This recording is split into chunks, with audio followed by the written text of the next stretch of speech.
Okay, Island fans, let's get ready for the Risorto report. And now, it's Greg Risorto.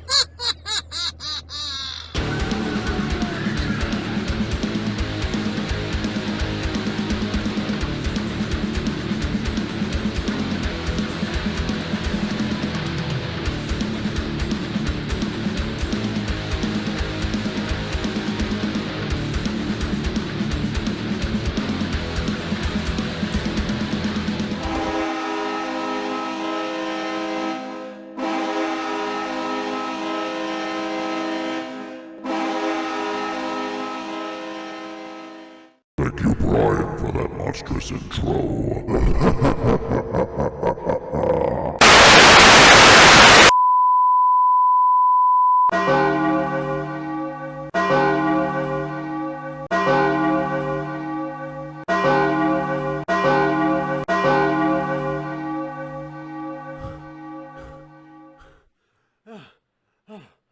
Thank you.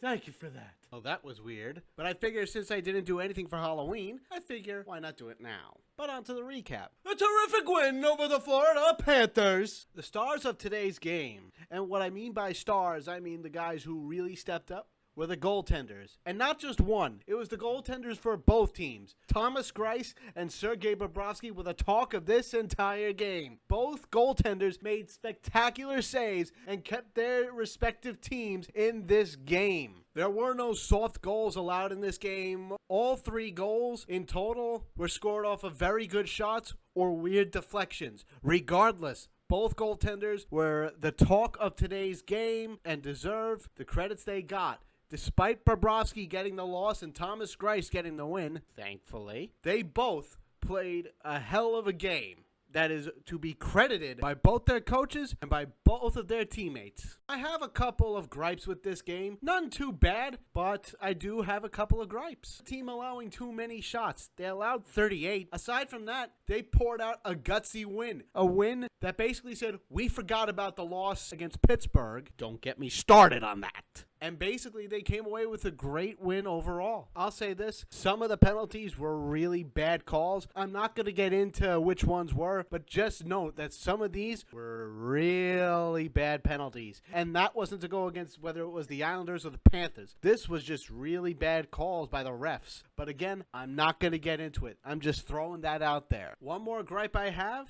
the power play. Oh, good Lord. Scoreless again on it. Great. How many is that? 6 games now? But the thing is, with this power play compared to others, I know it was only 3 power plays, but I think on one of them they hesitated too much, and the other 2, they did well. And like I said earlier, Bobrovsky came up big for the Panthers to keep them in this game. But Thomas Greiss had a better game. But my point is that Bobrovsky came up big when the Panthers needed him most. Here's the thing about Thomas Greiss. His last 2 starts, he's been very aggressive in goal. The last start against the Senators and today against the Panthers, both teams got in his face and he retaliated by putting a glove in their faces. I don't think I've ever seen that out of Thomas Greiss before. The aggressiveness from him, it shows how competitive he is. If I didn't know any better, I'd say he's probably a Vezina Trophy candidate. I know it's early in the season for that. But here's the thing. He's putting up terrific numbers this year. And I wouldn't be surprised if he's the number 1 goaltender for the Islanders. If you remember, in the 2017-18 season, he had a career worst season. But this season and last season, under Mitch Korn and Piero Greco, he was a co-winner for the Jennings Trophy along with Robin Lehner. This year, he's making a case for a repeat Jennings Trophy year. Maybe even a Vezina Trophy finalist. But there's plenty of season left to go. We'll see about that. In the first period, Matt Barzal scores to give the Islanders a 1-0 lead. Matthew keeps raising the Barzal! 1-0 Islanders after the first. No goals in the second. Aww. In the third period, Alexander Barkov scores to tie the game. Oh, Lord have mercy. Then Scott Mayfield scores to what would be the game-winning goal. Scotty too hotty! And there you have it. A win is a win. 2 points is 2 points, and I'm not going to complain about that. And with everything going on and everything being said and done, I think I've earned myself a nice cold... What do you mean I can't have a drink? You've got to be bleeping me, right? So I have to rest? Can you believe this? I have to rest. Why?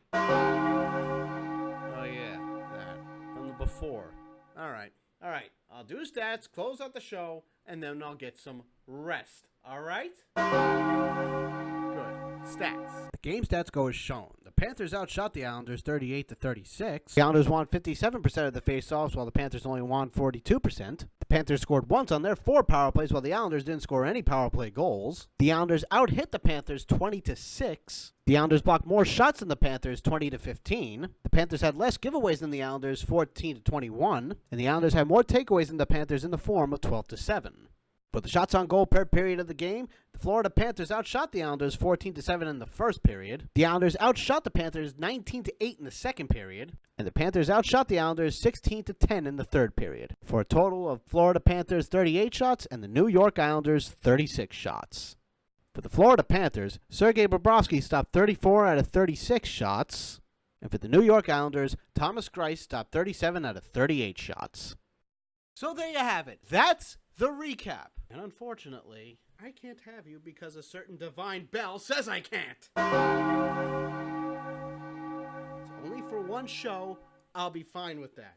Although I am quite depressed.